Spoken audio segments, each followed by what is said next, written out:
Qamarun, qamarun, qamarun sidna nabi, qamarun. Setelah iman kita ini mulai lurus kepada Allah, kita sibuk dalam sunnah Rasulullah. Kalau orang itu iman kepada Allah, cinta kepada Allah.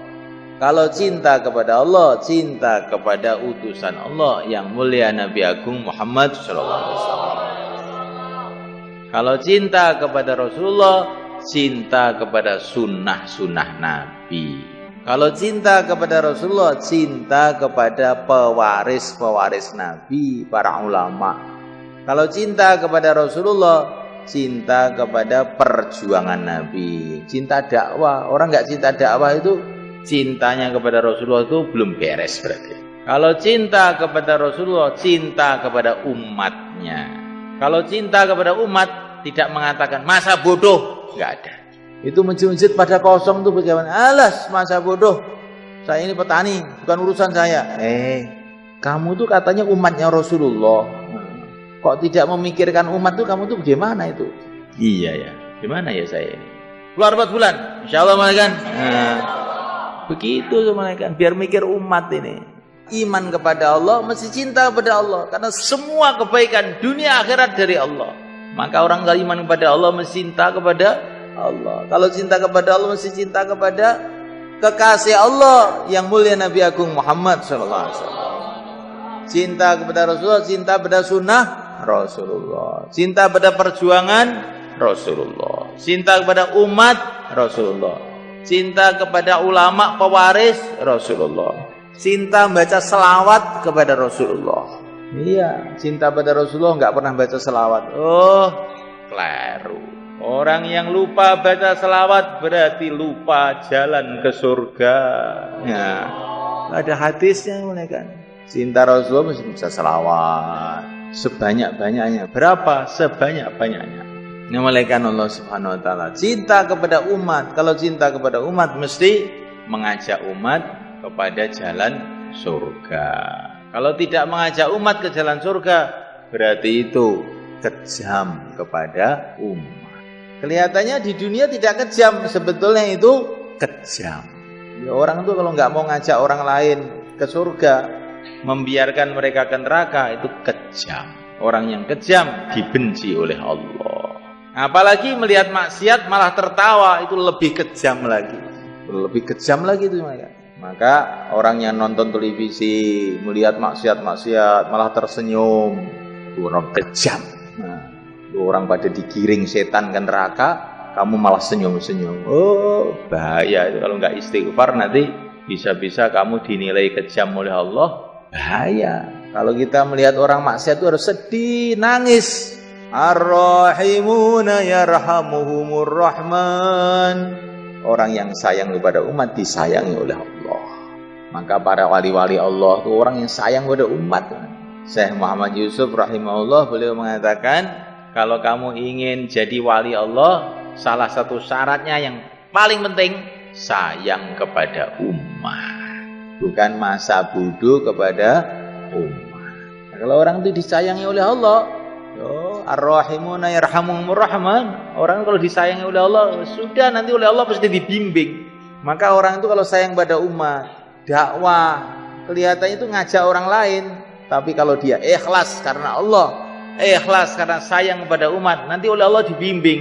Tadinya nakal, setelah mau silaturahim, ngajak orang ke masjid, tiba-tiba nakalnya berkurang.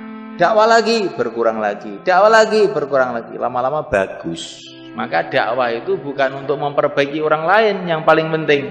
Dakwah itu sebetulnya untuk memperbaiki diri sendiri, supaya kita disayang oleh Allah, akhirnya dibimbing oleh Allah, tidak dibiarkan oleh Allah dalam kejahatan, keburukan, kegelapan. Insyaallah malaikat. Dakwah ini bentuk sayang yang terbesar. Kalau kamu ada orang sakit, kamu kasih obat, capek, kamu pijeti, itu juga sayang, itu juga bagus. Bahkan bukan hanya sayang kepada manusia, sayang kepada binatang. Ada seorang sahabat datang kepada Nabi, Ya Rasulullah, saya ini punya kambing dan saya sayang sama kambing saya itu. Maka Nabi mengatakan, kalau kamu sayang sama kambing kamu, Allah sayangi kamu. Nyayangi kambing aja Allah suka juga sama kan. Tapi sayang terbesar, itulah sayangnya para nabi, para rasul, sayang dengan mengajak manusia menuju surga Allah. Kalau kamu lihat orang sakit, kamu obati, nanti habis diobati sehat, setelah sehat sakit lagi. Tapi kalau kamu melihat orang sakit, kamu ajak mengamalkan agama ke surga, dia akan sehat selama-lamanya. Kalau kamu ada orang miskin, kamu kasih beras, itu juga bagus, itu juga perintah Allah. Tapi nanti kalau berasnya habis bagaimana? Miskin lagi. Ajak dia menjalankan agama, masuk surga, kaya selama-lamanya. Maka orang yang mengajak orang kepada agama itu sama mengasih obat selama-lamanya, ngasih duit selama-lamanya, ngasih kerajaan selama-lamanya. Maka itulah sayang terbesar. Maka makhluk di dunia ini, malaikat, yang paling benci pada manusia itu setan. Maka kalau ada orang sayang sama manusia ini, setan tuh nggak seneng, digoda. Kamu amalkan agama, tapi jangan ngajak orang lain. Orang lain itu urusan saya, katanya setan. Jangan ngajak-ngajak ya. Kamu birit-birit sendiri, jangan ngajak orang. Kamu itu ganggu kerja saya, katanya setan. Maka orang itu kalau mau dakwah itu alasannya banyak, karena diajari oleh setan. Saya repot ini, repot itu, repot ini, repot itu. Terakhir kalau sudah nganggur, saya nggak berani. Sudah, kalau sudah nggak berani itu sudah. Nah, apa ada orang mukuli kamu tuh kalau dakwah? Ya nggak ada. Lah kok nggak berani? Nggak tahu, nggak enak gitu loh. Setan nih, setan. Setan tuh nggak mau kita menyayangi orang, nggak mau. Maunya kita kejam sama orang, karena setan tuh makhluk kejam. Tapi makhluk kejam ngakunya kasih sayang, itu setan. Oh, anak ini jangan dibangunin tidur, kasihan. Ya, dia masih capek, biar aja tidur, nggak usah salat subuh.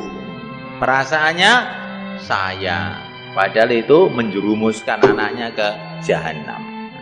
Insyaallah malaikat, kita harus sayang sama umat.